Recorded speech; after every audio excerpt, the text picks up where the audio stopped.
Yeah, assalamu alaikum wa rahmatullah. Hello everyone. Hi guys, how are you guys doing today? Is everything okay? Welcome back to another lesson. It's your brother Gumba Jao.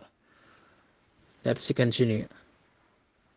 Okay, ñu ngi ci ginnaaw bi ñu leen nuyoo di leen jaajëfal di leen nuyu di ñaan yàlla kàddu fekk leen ci jàmm seen mbokk la Gumba Jao. Alright, so di la dala baax baax ci beneen wi English tey ñu ngi ci chapter 8 buntu juróom-ñett mu jëm ci wàllum sky, rain, sun, asamaan, taw ak jant. Donc àddina ak li ci biir kéew mi suuf si.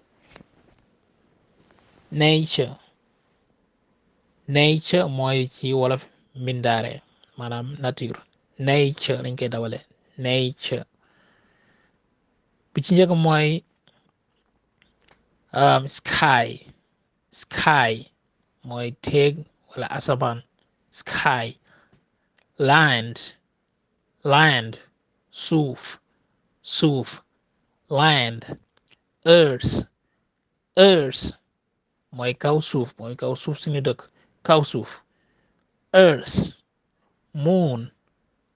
Moon weer. Weer. Star. Star biddiw. Biddiw. Sun. Sun jant. Jant.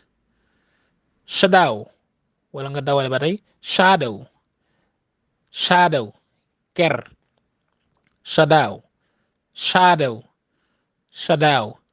Shadow ker. Cold. Cold sedd wala seddaay. Cold. Heat. Heat tàngoor wala tàngaay. Heat. Clouds. Clouds ay niir. Ay niir. Clouds. Cloudy. Cloudy xiin. Xiin. Cloudy. Clear. Clear leer wala set. masala nga ne asamaan si leer na, the sky is clear. asamaan si set na wala leer na. donc clear mooy ba tey lu leer, comme nga ne the lesson is clear. li nga wax wala nga nit wax nga ne ko li nga wax leer na. alright, clear. Wind. Wind ngelaw. Ngelaw. Wind. Thunder. Thunder dënnu. Dënnu. Thunder. Lightning. Lightning melax. Melax. Lightning. Snow. Snow yuur. Yuur maanaam neige waxuñu yuur gi nekk ci bopp mais neige dañ ci jublu. arab na ko thalj. Snow. Atmosphere. Atmosphere. Atmosphere mooy jaww. Jaww ji. Rainbow. Rainbow mooy xon. Xon français naan ko arc-en-ciel, arab naan ko yaakaar naa kii xaw ma nan xasax xawsu xasax. Rainbow mooy xon, yéen ñu ko xam moom mooy des fois bu xiinee boo leen xool asamaan si trait def ay trait couleur yu bari noonu dégg des fois ñu naan xon gi naan ndox mi, loolu mooy xon. Rainbow. Rainbow. Sunrise. Sunrise jant buy sow. Sunrise. Sunset. Sunset jant buy so. Sunset. Rain. Rain taw. Taw. Island. Island kenn du dawalaale s bi, kenn du ko liiraay, kenn du wax Island non. Island. Island mooy dun. bu ñu waxee dun nag ñi nga xamul maanaam ñi nga xam si ne mooy li ñuy wax île, comme ñu ne île de Gorée, comme ne naan Gorée Island. ok bu dee ci arab mooy jazira. Jazira. ok island. Island. Desert. Desert mooy takk wala takk. Takk kon boog luñ ci lu mooy désert maanaam daal arab naan ko Sahara. Water. Water américain naan ko water. Water ndox ndox. Fire fire. Sawara le feu, annar. Fire. River dex.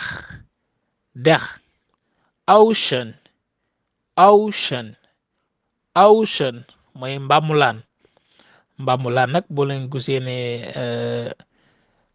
océan ak li nga xam mooy mer xaw nañoo wute ci français même bi ci maana.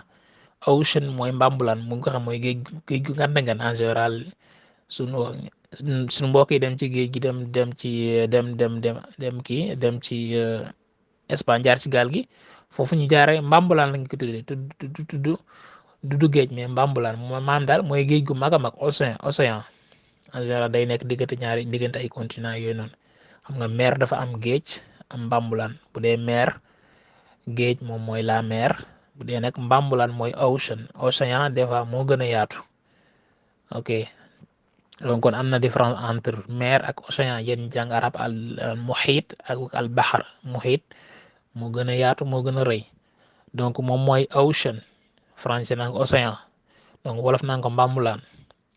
ok